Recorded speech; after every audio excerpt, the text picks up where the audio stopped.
So welcome to this channel. It's me again, Paz Capistrano. For today's video ay pag-uusapan natin ay ang about sa kitaan ulit. So kung bago ka lang dito sa aking channel, ayan, mag-subscribe ka na.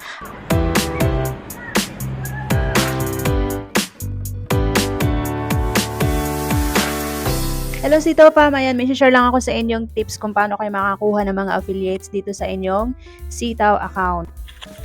Bali, 3 tips lang yung ibibigay ko sa inyo para makakuha kayo ng mga affiliates dito sa inyong Sitaw at magkaroon kayo ng income na 3% commission kada product na mapaprocess ng inyong affiliates. Bigyan ko na rin kayo ng idea kung paano pumapasok itong 3% commission natin sa ating mga affiliate system. Papasok lamang itong 3% commission sa ating system kapag na-complete delivered na ito ng mga nag-order doon sa iyong na-affiliate. So makikita nyo dyan sa ating affiliate system, nag-process sila ng order. Pero kapag once na complete delivered na yon, papasok na yon doon sa amount na makikita ninyo sa taas ng ating affiliate system.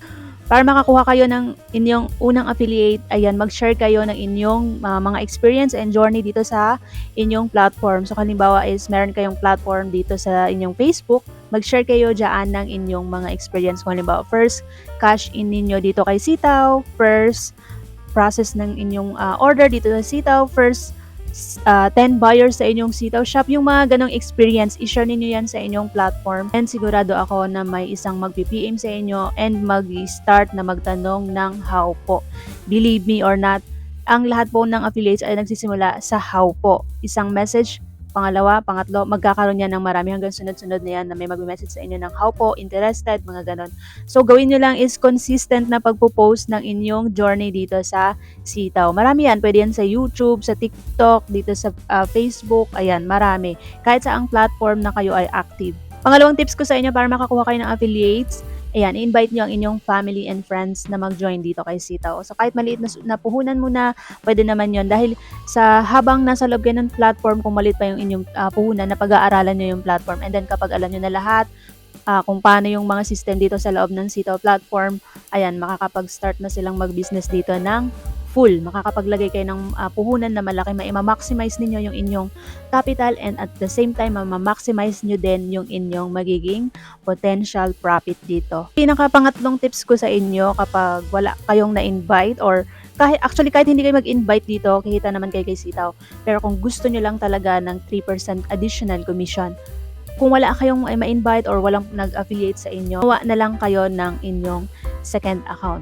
Okay? Hindi ito advisable, pero ito yung isa sa mga nakikita kong ginagawa ng ibang seller na para magkaroon sila ng affiliate and additional 3%, ang kanilang ginagawa is naggagawa sila ng second account. And sa paggawa ng inyong second account, dapat po ay different email, different number, different account. So kung ano yung ginagamit ninyo sa inyong main account, dapat po hindi parehas ng inyong main account. Email na ginagamit nyo dito sa main nyo is yung talagang email ninyo. Dito sa pangalawang account ninyo, gumamit kayo ng ibang email. Okay? And sa number, ganun din. Ibang number din. So, common sense na lang kapag sinave ng account, especially yung inyong contact details, and sa isang account, isinave din yung contact details, magiging same kayo ng info, bawal po yon. Okay? Magkakaroon ng confusion or hindi natin alam kung in the future magkaroon pa ng mga system error. And pagdating naman din sa payment method, sa bank account, dapat iba rin po. Kung yung inyong main account is Metrobank, Union Bank account, so ganun. Hindi pwedeng magkaparehas ng account. Nakahuling info doon na dapat hindi nyo ma-miss is ask kayo ng permission ng inyong family, ng isa sa inyong mga family na kung pwede ninyong gamitin yung kanilang valid ID, passport man yan, or UMID ID, any valid ID na kailangan natin dito sa pag-register para ma-verified yung account na yun is ask nyo yung kanilang permission kasi i-verified yan ng Sitaw and i-check kung hindi robot yung nag-register na ito. And sabihin nyo dito sa inyong relative na kayo ang magpa-fund ng account na yun, kayo ang magra-run or kayo ang magmamanage ng account na yun para magkaroon ng income.